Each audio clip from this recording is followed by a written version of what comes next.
Honorable Senator Judge Pangilinan.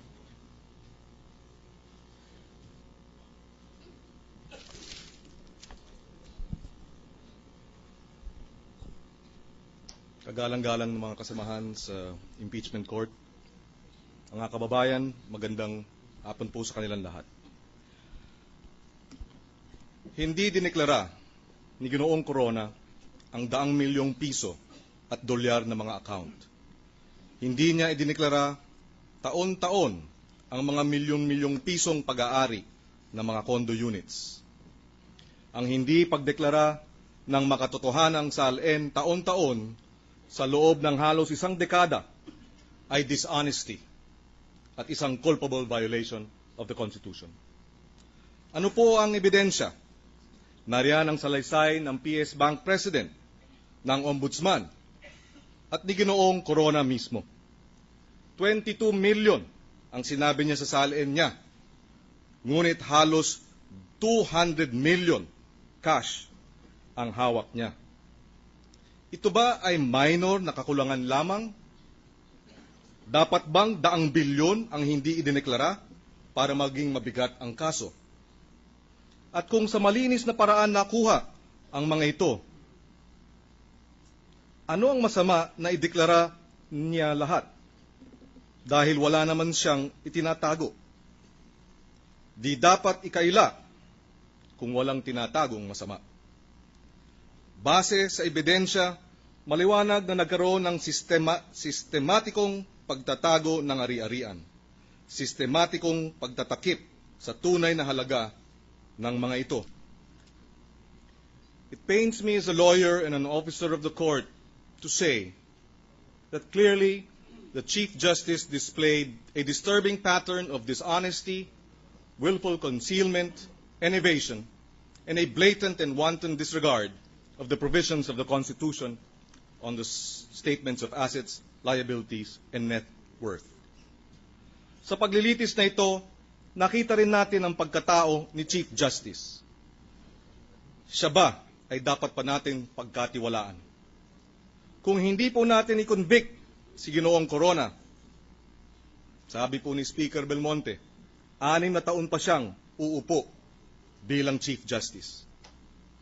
Kung kaya niyang ipagkait sa mismo niyang kamag-anakan ang kanilang ari-arian sa Basa Gidote, gayong daang milyong na pala ang kanyang cash, siya ba ay dapat pagkatiwalaan sa loob pa ng 6 na taon? Kung kaya niyang ipakita ang kawalan ng respeto sa 23 senador nung siya ay nagtangkang mag-walk out, na sa aking paniwala ay napigil lamang dahil sa mabilis na kilos ng ating mahal na Senate President. Ginawa niya ito sa harap mismo ng lahat ng media at buong bansa.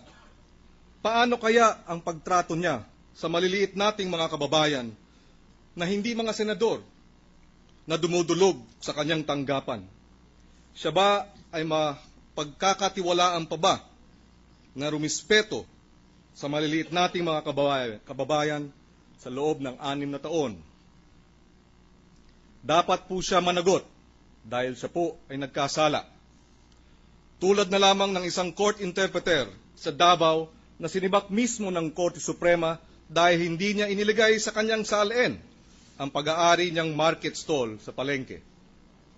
Tama ba na ang pagsisinungaling ng maliliit at mahihirap ay parusahan habang ang pagsisinungaling ng makapangyarihan ay absuelto?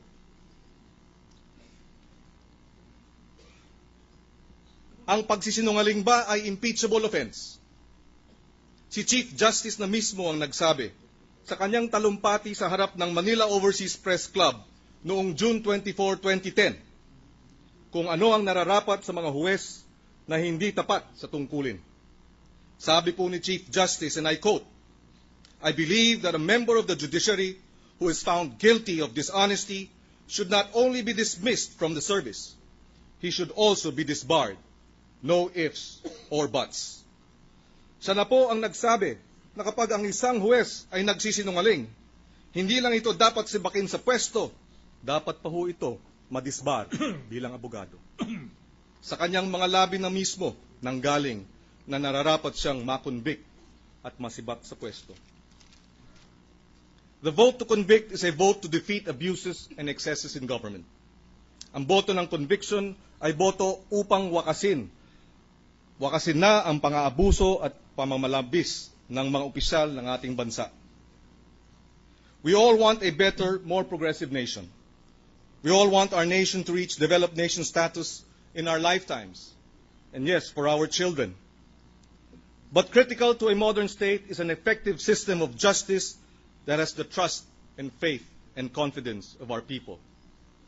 We all want to see the end of abuses in governance. We have heard of exposés after exposés of abuses in government. We have witnessed lawlessness, criminality, corruption, and disrespect for the rule of law. Respect for the rule of law will only be realized if punishment of the guilty is swift and in a fair trial. Unless we punish more and punish swiftly, lawlessness, abuse, and disregard of our laws will not be defeated.